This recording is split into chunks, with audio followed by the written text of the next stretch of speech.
नमस्कार, आप देख रहे हैं के न्यूज। मैं हूं आपके साथ सूरी चौहान। जनहित में आपका स्वागत है। और आज जनहित में मसला खनन माफियाओं को लेकर। दरअसल उत्तर प्रदेश सरकार जो है अपनी कानून व्यवस्था के लिए जानी जाती है।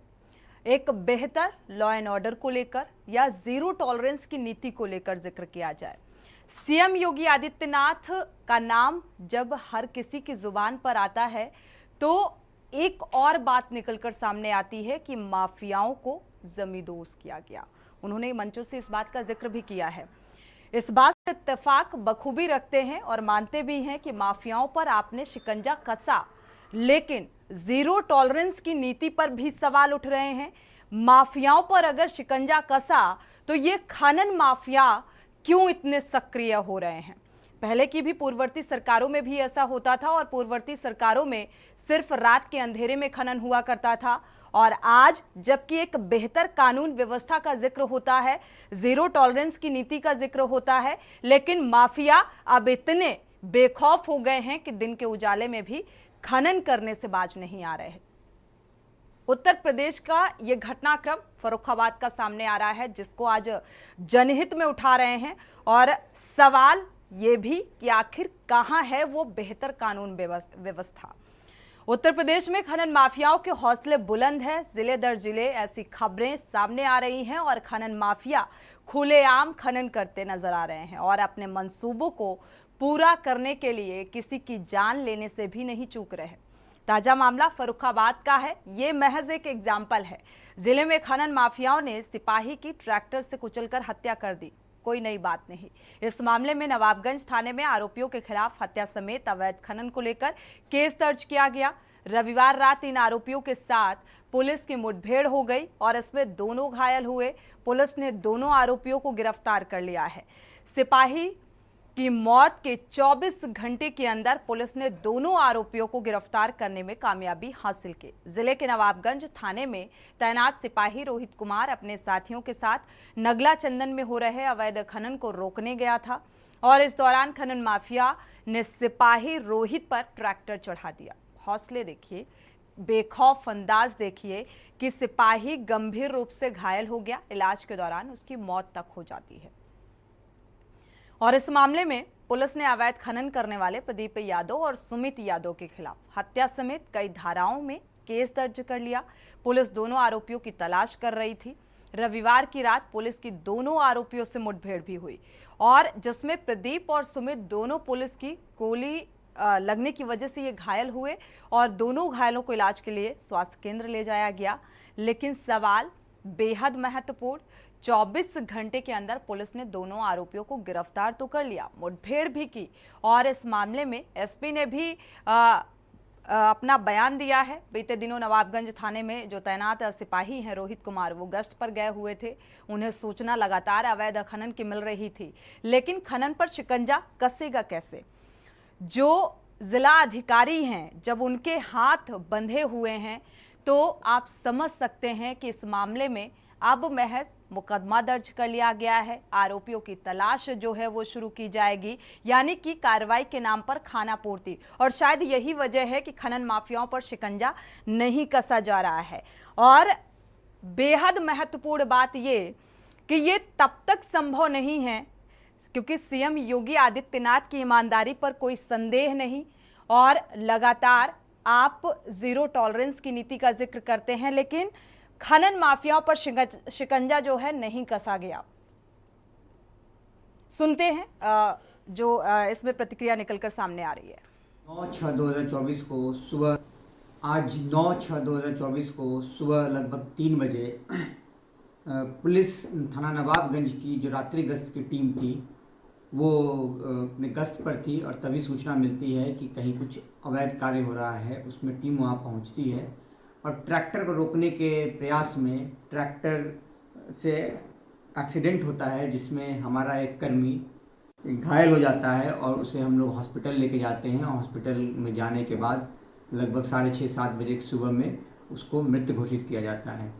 इस घटनाक्रम में फतेहगढ़ पुलिस ने एक मजबूत मुकदमा उन अपराधियों के खिलाफ लिखा, मुकदमा संख्या 148/2024, जो कि भादवी 302, 353, 379, 411, 34 भादवी और साथ में 4/21 खान और खनिज अधिनियम के अंतर्गत थाना नवाबगंज में लिखा गया। और आज शाम में थाना नवाबगंज पुलिस को सफलता प्राप्त हुई है। इसमें से नामित 2 अभियुक्तों को दौरान पुलिस मुठभेड़ पुलिस ने गिरफ्तार किया है और गिरफ्तार दोनों अभियुक्तों को तुरंत CSC ले जाया गया है, जहां उनका उपचार चल रहा है और इसमें अग्रिम विधिक कार्रवाई की जा रही है। साक्ष्य उठा के जो भी इस मामले में दोषी होगा उसके विरुद्ध कार्रवाई की जाएगी। तो जो भी दोषी होगा उसके खिलाफ कार्रवाई की जाएगी। प्रशासनिक स्तर पर यह बयान निकलकर सामने आता है, लेकिन जब भी कोई ऐसा घटनाक्रम सामने आता है और पूरे उत्तर प्रदेश में खनन माफिया जो हैं वो कितने निर्भीक हो चुके हैं, इस बात का अंदाज़ा इसी से लगाया जा सकता है कि पहले तो रात के अंधेरे में खनन हुआ करता था, चाहे वो पूर्ववर्ती सरकारें रही हो या मौजूदा वक्त की बात करें, और अब तो दिन के उजाले में भी परहेज नहीं है, कोई गुरेज नहीं है, कार्रवाई का कोई खौफ नहीं है, क्योंकि उनको भी पता है कि उनके आका बैठे हुए हैं उन्हें बचाने के लिए। क्योंकि ये भी स्पष्ट है कि जो विधायक है उसकी शय पर, उसकी मिलीभगत पर जो खनन माफिया है वो खनन करते हैं। और ऐसी क्योंकि 1 बीघे में अगर खनन होता है तो अच्छा खासा जो बजट है, कहा जाए पैसा है, उनको पहुंचाया जाता है विधायक साहब को।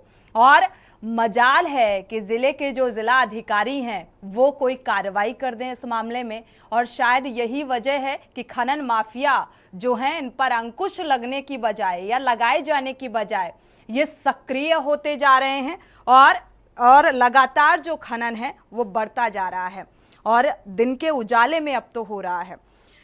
इसी मसले को लेकर आज जनहित में चर्चा करेंगे, दर्शकों की राय भी साझा करेंगे। खास मेहमान जुड़ चुके हैं। शिवा शर्मा संवाददाता लखनऊ से जुड़े हुए हैं, डॉक्टर अरविंद सिंह हैं बीजेपी नेता, स्वागत है आपका इस चर्चा में शामिल होने के लिए। आनंद राय हैं सपा नेता, आपका बहुत बहुत स्वागत इस चर्चा में शामिल होने के लिए। शिवा का पहले रुख कर लेते हैं, इसके बाद मेहमानों की प्रतिक्रियाएं साझा करेंगे इस मामले में। शिवा, खनन एक बहुत बड़ा मुद्दा देखा जाए तो बहुत सारे जो घटनाएं हैं वो सामने आ चुकी हैं खनन को लेकर। खनन होता है और खनन माफिया जो हैं घटनाओं को अंजाम भी देते हैं। अगर किसी ने इसका विरोध किया तो उसके ऊपर ट्रैक्टर चढ़ा देना या किसी भी, ये तो एग्जाम्पल के तौर पर एक घटनाक्रम सामने आ रहा है जिसको लेकर हम चर्चा कर रहे हैं। लेकिन उत्तर प्रदेश में क्या स्थिति है, मुझे लगता है ज़मीनी हकीकत शिवा आपको बेहतर तरीके से पता होगी।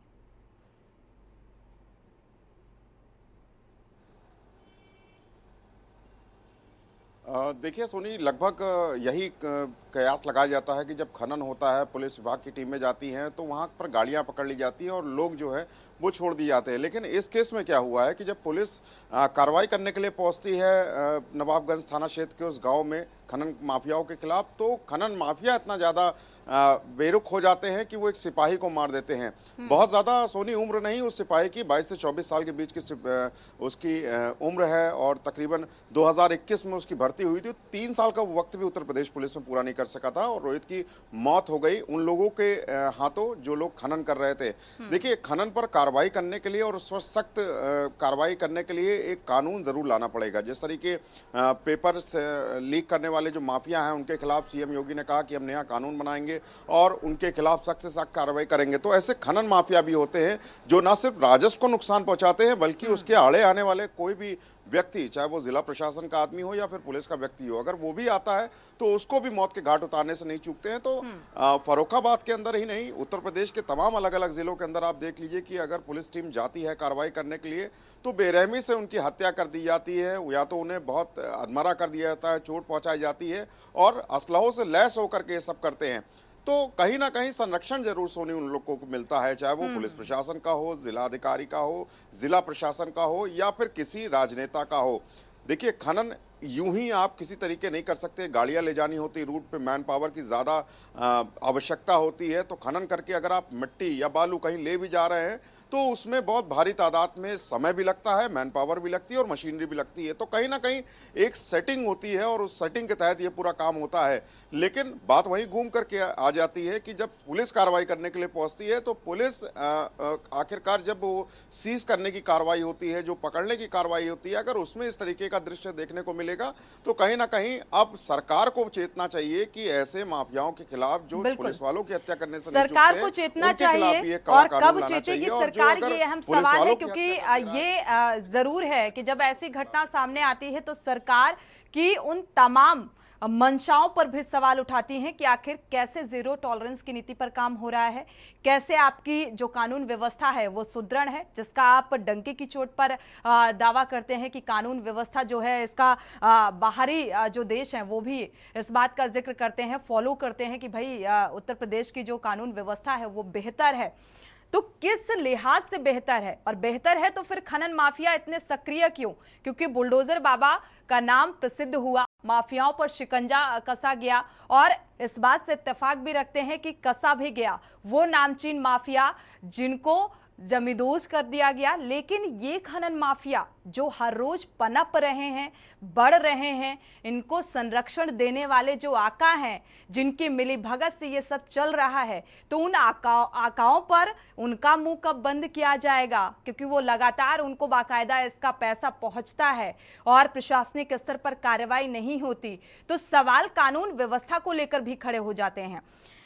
बीजेपी नेता हमारे साथ जुड़े हुए हैं, डॉक्टर अरविंद सिंह जी, स्वागत है आपका, और साथ ही प्रतिक्रिया इस मामले को लेकर।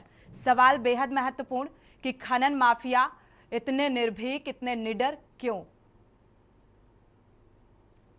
आज सर ये जो घटना हुई है वो अत्यंत दुखद है कि अभी जैसे बिजनौर का रहने वाला लड़का 21 में अभी उसकी यहाँ भर्ती होती है पुलिसकर्मी हमारा, और ये ऐसे मौके हैं कि अब उसके घर का इतना अच्छा कुछ माहौल रहा होगा, और जैसे सूचना मिलती है वो मौके पे जाता है और वो एकदम निर्भीक होकर, पता नहीं किसके बल में, किसके कौन से उसमें चूर थे, उनको ये ध्यान नहीं रहा कि ये पुलिसकर्मी है और उसको निर्ममता से उसके ऊपर ये कुचल देते हैं। ऐसी घटनाएं हमारे योगी राज में कतई बर्दाश्त नहीं होंगी।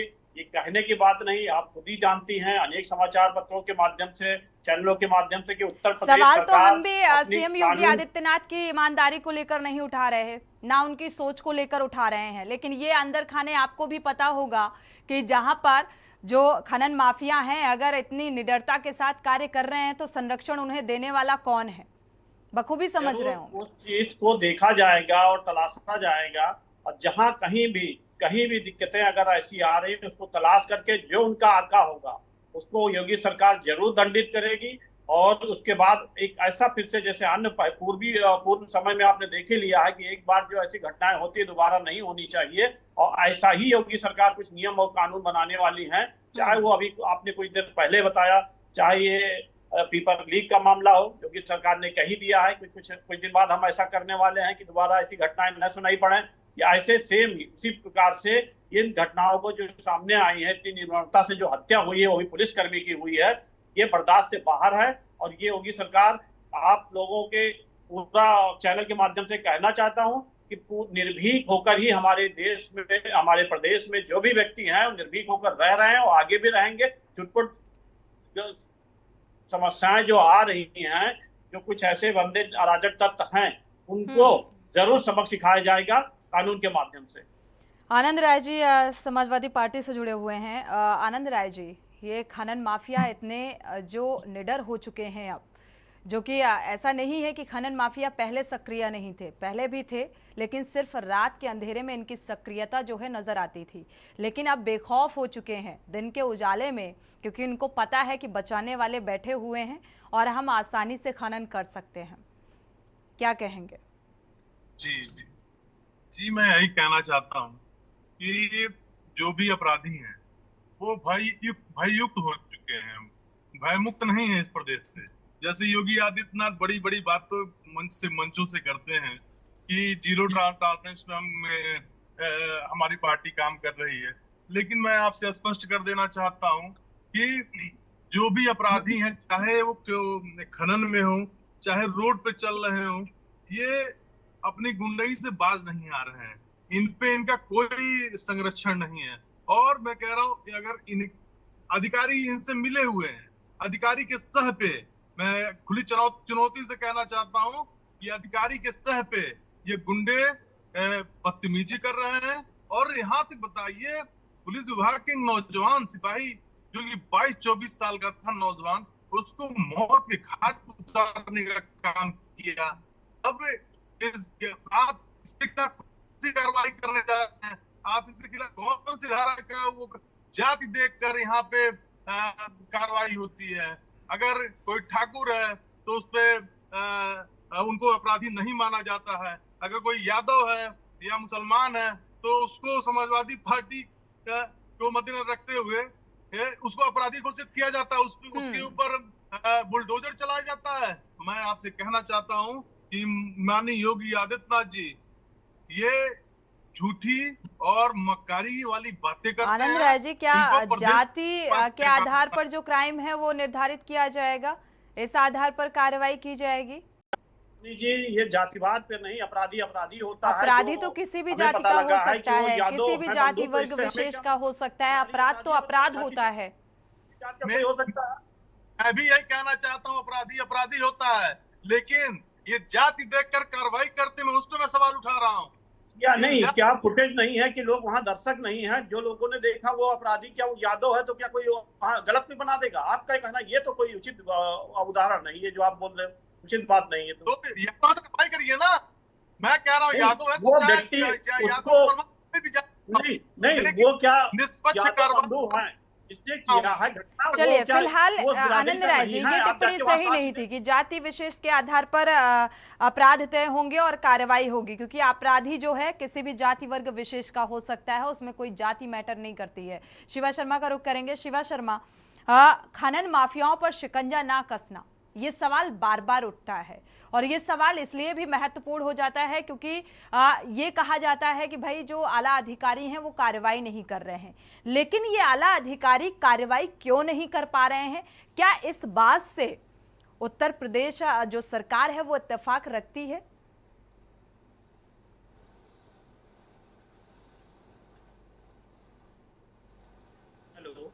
देखिए सोनी, अफसरों का तो ये कहना है कि हमने मुठभेड़ की और मुठभेड़ में भूपेंद्र और उसके साथी प्रदीप को गिरफ्तार कर लिया है और उस मुठभेड़ में दोनों को एक गोलियां भी पैर में लगी है। तो पुलिस के अफसर आज के दौर में इस कार्रवाई को सबसे बेहतर और सबसे आखिरी कार्रवाई मानते हैं कि अगर आपने मुठभेड़ करने के दौरान किसी के पैर में अपराधी के गोली दाग दी है तो बस उतना ही कार्रवाई करके आप उसे कोर्ट के सामने पेश करके न्यायालय भेज दे, बस उनका काम खत्म हो जाता है। लेकिन सबसे बड़ी बात होती है कि अपराध करने वाला तो सामने है, आप उसको जेल भेज देंगे, लेकिन उस नेक्सस को कैसे तलाश करेंगे, उन चीजों को कैसे निकालेंगे जो पर्दे के पीछे है, जिनके संरक्षण में ये काम हो रहा है। तो ये भी पुलिस के एक इन्वेस्टिगेशन का जो पार्ट होता है वो कहीं ना कहीं हमने अक्सर कई सालों में दौर में देखा है कि वो धीमा पड़ जाता है। सामने सामने जो अपराधी जिसके खिलाफ मुकदमा लिखा गया उसको आप जेल भेज करके पूरी कार्रवाई वहीं समेट देते हैं। लेकिन असल में वो जिस बलबूते हैं, जिसके बलबूते वो स्टैंड ले रहे हैं, उन पर पुलिस किस तरीके की कार्रवाई करेगी, ये अफसरों का काम है मॉनिटरिंग करना, चाहे रेंज में बैठे आईजी अफसर हो या फिर जोन में बैठे एडीजी हो। सभी का यही काम है कि आखिरकार जो हीनियस क्राइम है उस क्राइम को जो पार्ट 1 के फेस में आता है, जो प्राइमा फेसी में आता है, उसको काम करने के पूरे के बाद में आप उस इन्वेस्टिगेशन में कितने नाम बाहर निकाल रहे हैं जो उस क्राइम के पीछे भी है। तो ये एक बहुत बड़ी बात होती है। और खासतौर से ये हमने खनन के मामले में ज़्यादातर देखा है कि पीछे बैठा जो आदमी होता है, जो संरक्षक होता है, उस पर पुलिस के अफसर कभी कोई कार्रवाई नहीं करते हैं। उसकी तमाम वजह भी हो सकती है,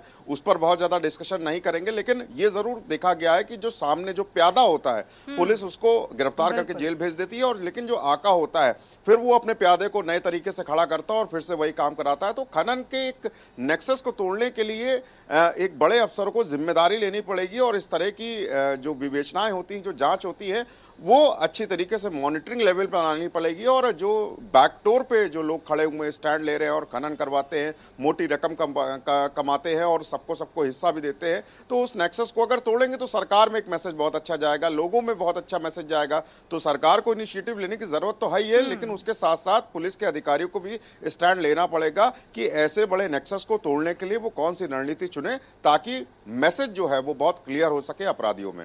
बिल्कुल, और ये मैसेज कब कन्वे होगा ये देखना होगा। गिरीश शुक्ला, इसी बीच एक दर्शक जुड़ चुके हैं, स्वागत है आपका, अपनी राय साझा कर सकते हैं गिरीश जी। मैं कहना चाहता हूं कि जो खनन माफिया हैं उनको पुलिस नहीं रोक सकती, वहां सेना काम करेगी, पुलिस नहीं कर सकती उनके साथ मुकाबला। दूसरी बात यह है कि जब चोरी का माल जो बिकता है वो बिकता तो शहरों में है, ठेकेदारों पर है, सोसाइटियों में है, तो चोरी का माल आज तक पकड़ा नहीं गया कहीं भी कि भाई चोरी का माल तुम बेच रहे हो। जब तक चोरी का माल बेचने वालों पर कार्रवाई नहीं होगी, ये खनन बदस्तूर यूं ही जारी रहेगा। खनन की प्रत्येक साइट पर पीएसी और सेना के लोगों को भेजा जाए, पुलिस के एक इक्का दुक्का जवानों को नहीं। इस तरह उनकी कुर्बानी उनके परिवारों को बर्बाद न किया जाए। ये समझना चाहिए कि खनन माफिया किसी भी पुलिस थाने को उड़ा सकते हैं, इतनी शक्ति उनके पास में है। तो ये उनसे मुकाबला कोई ब्रिगेड ही कर सकती है। वहाँ ब्रिगेडों को भेजिए और छापे मरवाइए, लेकिन जो बिकता है माल जहाँ पर, वहां पर छापे डलवाइए कि तुमने माल कहाँ से खरीदा, कितना खरीदा। गिरीश जी, बहुत बहुत शुक्रिया के न्यूज़ में जुड़ने के लिए और अपनी राय साझा करने के लिए। वाकई ये एक संवेदनशील विषय भी होता जा रहा है कि हम जिस बेहतर कानून व्यवस्था का जिक्र करते हैं या हवाला देते हैं और साथ ही ज़ीरो टॉलरेंस की नीति का जिक्र करते हैं, वो दोनों ही चीज़ों पर अब एक दाग और एक सवाल लगता हुआ खड़ा होता हुआ नजर आ रहा है, क्योंकि लगातार ये जो आका और प्यादा का खेल है ये कब तक यूं ही चलता रहेगा और कब तक ऐसे पुलिस कांस्टेबलों की इसमें जान जाती रहेगी। क्योंकि ये कोई पहला वाकया नहीं है। उत्तर प्रदेश की जो तस्वीर खनन से रिलेटेड सामने आती है वो बार बार यही सवाल उठाती है कि आखिर कब अंकुश लगेगा, प्रशासनिक स्तर पर कार्रवाई क्यों नहीं होती। क्योंकि सवाल इस बात का नहीं है, सीएम योगी आदित्यनाथ की ईमानदारी पर कोई संदेह नहीं है, लेकिन जिस बुलडोजर बाबा के नाम से फेमस हुए या माफियाओं पर शिकंजा कसा गया, तो आखिर खनन माफियाओं के खिलाफ शिकंजा कब कसा जाएगा। वीरेंद्र कुमार इसी बीच जुड़े हुए हैं, एक दर्शक बागपत से। स्वागत है आपका, अपनी राय साझा कर सकते हैं। जी, हमने ये बता रहे 21 तारीख में यहाँ भी खनन हो रहा है, हमारे गांव में भी खनन की हमने दरखास्त भी ले ली सब जगह और कुछ नहीं हो रहा है। कि 21 तारीख को हमारे यहाँ भी एक आदमी मर गया था उनके खनन में ही, और कोई उसकी भी कोई कार्रवाई नहीं हुई, क्योंकि ये पैसे वाले, वो गरीब आदमी था, उनके पास ही नौकरी करता था, उन्होंने वो करके दबा दिया केस भी।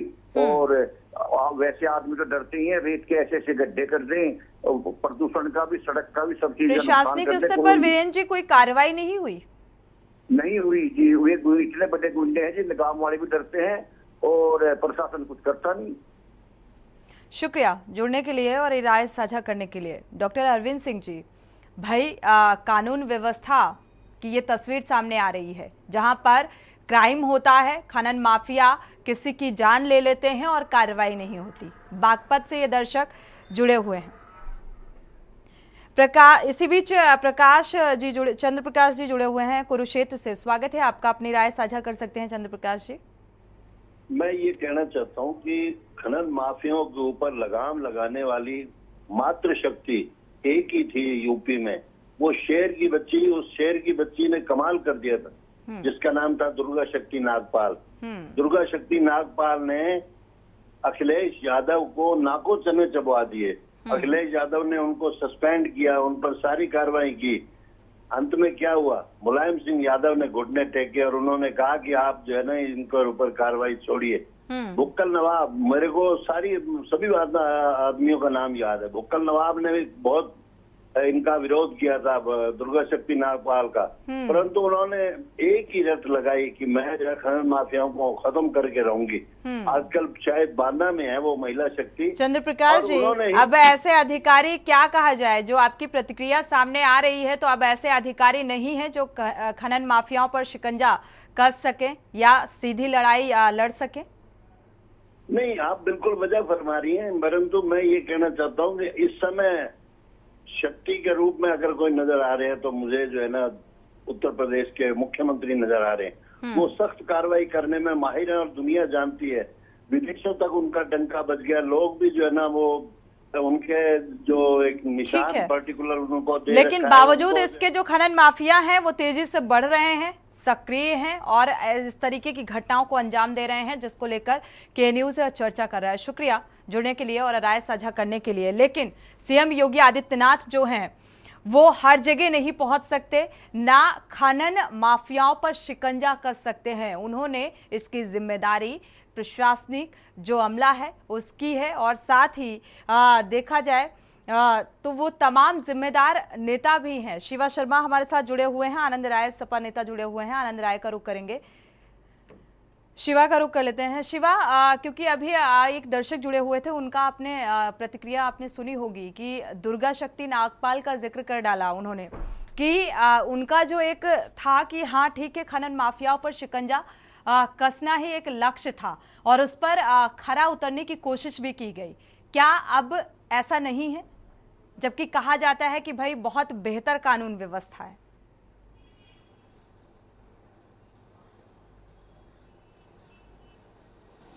देखिए सोनी, दुर्गा शक्ति नागपाल की अगर बात की जाए तो अपने समय में उन्होंने कई कार्रवाइयाँ की हैं अलग अलग ज़िलों में रहते हुए, और शायद एक खनन माफियाओं को बहुत अच्छा सबक भी सिखाया था।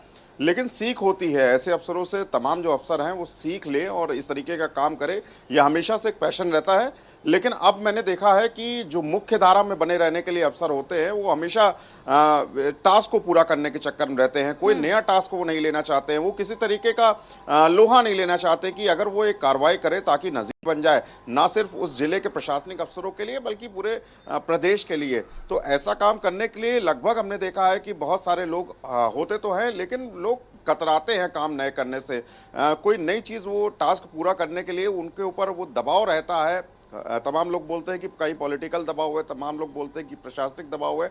इस तरीके के दबाव के चलते उन लोग को लगता है कि अगर हम कोई नया टास्क लेंगे, अगर इस तरीके की कार्रवाई करेंगे तो कहीं ऐसा ना हो कि लंबे समय के लिए हमको शंटिंग पे रख दिया जाए, हमको मुख्य धारा की पोस्टिंग ना मिले। तो एक ये भी डर रहता है। लेकिन अफसरों को इस बात को बहुत अच्छे से मान लेना चाहिए कि अगर आप नए काम नहीं करेंगे तो आप अपने मुखिया की नजर में नहीं आएंगे। अगर एग्जाम्पल सेट नहीं करेंगे अपराधियों के खिलाफ तो किसी भी तरीके की कार्रवाई आपके उस समय रहते हुए प्रशासनिक अफसर पर कोई काम की नहीं होती है। अगर सिर्फ आकर के जिले में या जोन में आकर के अगर सिर्फ खाली चालू काम करना चाहते हैं जो पहले से चल रहे हैं तो ये कोई भी काम कर सकता है। लेकिन अब अफसरों को जरूरत है कि नए नए टास्क ले, नए नए तरीके के जो कानून आ रहे हैं उनको लागू कराया जाए। जो लिखा पढ़ी का जो काम है उसको पीछे छोड़ करके ट्रेडिशनल का जो काम है वो ट्रेडिशनल काम करे। तो अफसरों की जो कार्यशैली है, जो कार्रवाई है, अगर वो पक्की रहेगी, मजबूत रहेगी, नए तरीके की रहेगी तो जरूर कहीं ना कहीं एक मैसेज सरकार के लिए भी बहुत अच्छा होता है और अपराधी और माफियाओं के खिलाफ भी अच्छा होता है। तो अब अफसरों को समझना चाहिए कि अगर जैसे जैसे जमाना आगे बढ़ रहा है, 2024 से हम आगे जाएंगे, माफिया टेक्निकली मजबूत हो रहे हैं, तो आपको टेक्निकली के साथ साथ ट्रेडिशनली भी मजबूत होना है। तो आप कार्रवाई कैसी करेंगे? तो उनके खिलाफ जो कार्रवाई का जो नजरिया है, जो करने का काम है, वो अफसरों को अपना बदलना पड़ेगा और डर भी छोड़ना पड़ेगा जो जिसकी वजह से उनके हाथ बंधे हुए हैं। शिवा, वापस लौटते हैं। इस बीच एक दर्शक जुड़े हुए हैं, एडगर मोहन जी, स्वागत है आपका, अपनी राय साझा कर सकते हैं। मेरा जो कहना है जी वो ये है कि खनन माफियाओं के औजार जो है ना, इनको यदि हम लोग अपने जो है इस तरीके से इस्तेमाल करें कि इनको जो है वो रास्ता दिखाएं जो हमारे देश में बाढ़ें आती होंगी, इनको यदि डाइवर्ट करने के लिए, हमारी नहरों को डाइवर्ट करने के लिए अगर इनको उस तरफ को रास्ता दिखाया जाए और इनको इनका इनसे जो ये मिट्टी वगैरह चाहिए इनको उस रास्ते पे आगे बढ़ाया जाए। ठीक है, शुक्रिया इस तमाम जानकारी को राय साझा करने के लिए। फिलहाल